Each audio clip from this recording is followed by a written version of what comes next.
I'm Stephanie Weaver. I blog at recipierenovator.com, and I'm working on a book about the migraine diet called the Migraine Relief Plan. And today I'm going to be talking about whether or not you need to avoid or be concerned with sodium, and if you get migraines or you know someone who gets migraines. So what I wanted to do today was talk a little bit about sodium, and I'm going to tilt this down just a teeny little bit more so you can see what I've got on the table here. So this is just a regular iodized salt. I've also got some French sea salt here, a couple of different bags of beautiful salt that we bought in France, and also some smoked sea salt, gourmet sea salt from Hawaii. And the reason that I wanted to talk about sodium is because when I was diagnosed with Meniere's disease, Meniere's is an illness that causes your body to hold on to sodium, and they don't really know why. And thank you for sharing. So nitrates are a big issue with food, as well as high sodium foods are known to can be migraine triggers. And I didn't know any of that when I was diagnosed. I had atypical migraines, so it wasn't until I started having really terrible vertigo attacks that I was in the doctor's office, and then they recognized that I had something called Meniere's disease and was also getting migraine. And so they gave me a low sodium diet to start to follow, and then they gave me a migraine diet sheet to follow.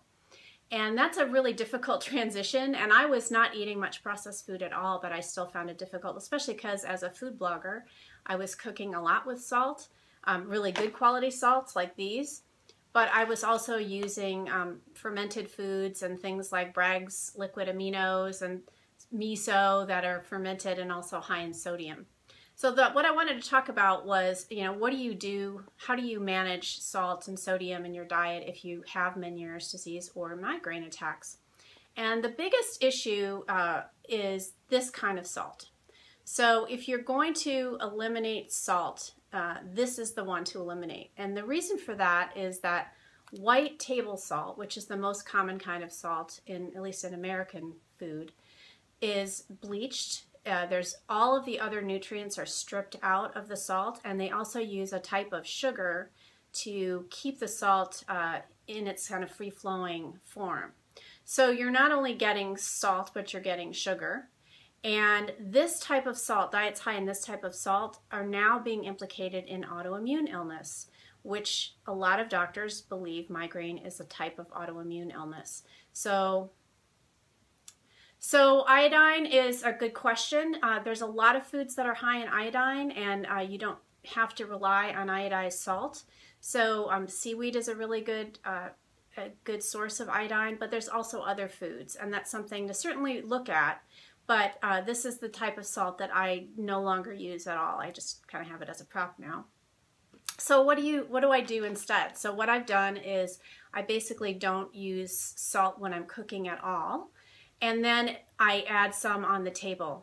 You can see that this is blue, and this one is pink, and this one has kind of a I don't know if you can see in there. Yeah, it's white, but it's got kind of a grayish tint.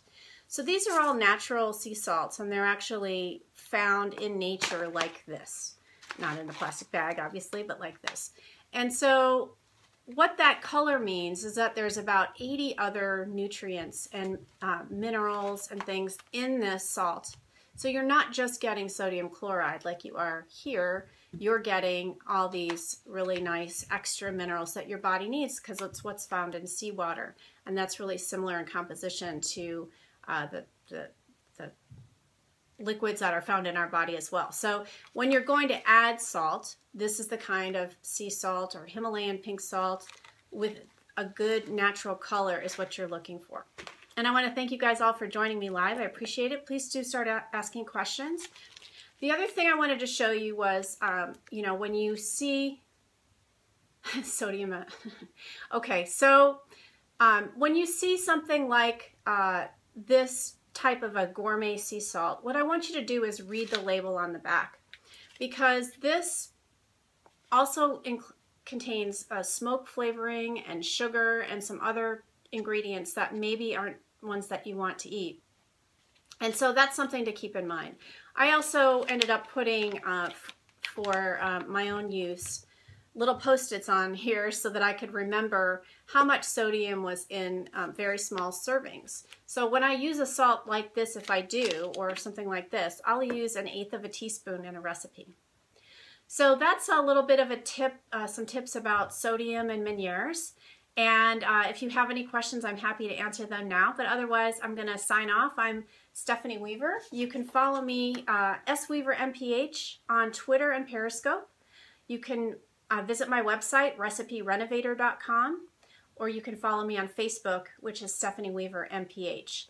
I am working on a migraine diet book called the Migraine Relief Plan, which will probably be out in 2017. I've got over 250 healthy recipes. If you have migraine or Meniere's, you can search the recipe index on reciperenovator.com, and you'll find tons of recipes that you can follow that are great for migraines. Thanks so much for being here today. I appreciate it. Bye.